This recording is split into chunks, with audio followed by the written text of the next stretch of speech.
ఉంది. అట్లా ఒకళ్ళని నమ్మేసేసి మొత్తం భారం అంతా వాళ్ళ మీదనే వేసి మనం గుడ్డిగా ఉన్నామనుకో ఆ డబ్బులు ఎట్టిపోతున్నాయి, ఎట్లా వస్తున్నాయి తెలియదు. కాబట్టి 10 మంది ఉండాలి అంటారు. అదేదో మనం ఏమనుకుంటామంటే పనిష్మెంట్ లాగా కోసమే ఈ ఉచిత బస్సులు పెట్టింది. కానీ సోషల్ మీడియాలో అడ్డగోలుగా దాన్ని ట్రోల్ చేస్తూ ఉన్నారు. అది కరెక్ట్ కాదు. దాని గురించి అంటే మనం అందరం ఫ్రీ బస్సులో వెళ్తున్నాం. కాబట్టి మీరు చేయాల్సింది ఏంటి అంటే ఫ్రీ బస్సుని మీరు ఎంత మట్టుకు యూజ్ చేసుకోగలుగుతున్నారు ఇది చెప్పాలి, నోరికి చెప్పాలి. ఇంత మట్టుకు యూజ్ చేస్తున్నాము. రేవంత్ అన్న సర్కార్లో మాకు ఎంత బెనిఫిట్ అవుతుంది. ఇవాళ మా ఆయన్ని చేయి చాపకుండా మేము ఎక్కడికంటే అక్కడికంటే అడ్డగోలుగా తిరుగుతారు. ఎవరైనా బాధ్యత ఉన్నటువంటి ఇల్లాలు అడ్డగోలుగా తిరగదు కదా. ఆమెకు బాధ్యత అనేది ఉంటుంది. ఎక్కడికి పోవాలి, ఒకవేళ హాస్పిటల్కి ఖమ్మం హాస్పిటల్కి పోవాల్సి వచ్చింది అనుకో, పోవాలంటే ఉచిత బస్సు ఉంది కాబట్టి పోగలుగుతారు కదా, ఫ్రీగా వస్తారు. కాబట్టి ఇవన్నీ బెనిఫిట్స్ ఉన్నాయి. కాబట్టి మనం ఇంకొకరికి చెప్పడానికి ఉండాలి. ఏమో ఫ్రీ బస్తో ఏం చేసినామో ఏం ఎడగబెట్టినామో అన్నప్పుడు అప్పుడు చెంప మీద కొట్టినట్టు సమాధానం చెప్పాలి. కొట్టొద్దు, మన సమాధానాన్ని చెంప మీద కొట్టినట్టు ఉండాలి. 200 యూనిట్ల బ్రహ్మాండంగా పట్టు చీర లాగానే ఉన్నాయి. ఒక చీర 800 అంటే 1600 తోని 2 చీరలు ఇస్తున్నారు.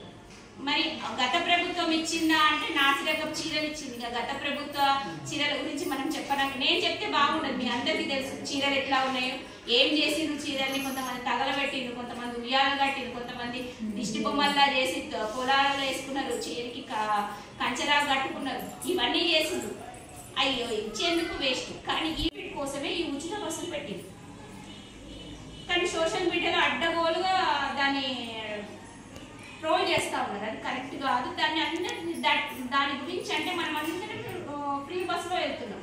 కాబట్టి మీరు చేయాల్సింది ఏంటి అంటే ఫ్రీ బస్సుని మీరు ఎంత మట్టుకు యూజ్ చేసుకోగలుగుతున్నారు ఇది చెప్పాలి, నోరికి చెప్పాలి. ఇంత మట్టుకు యూజ్ చేస్తున్నాము.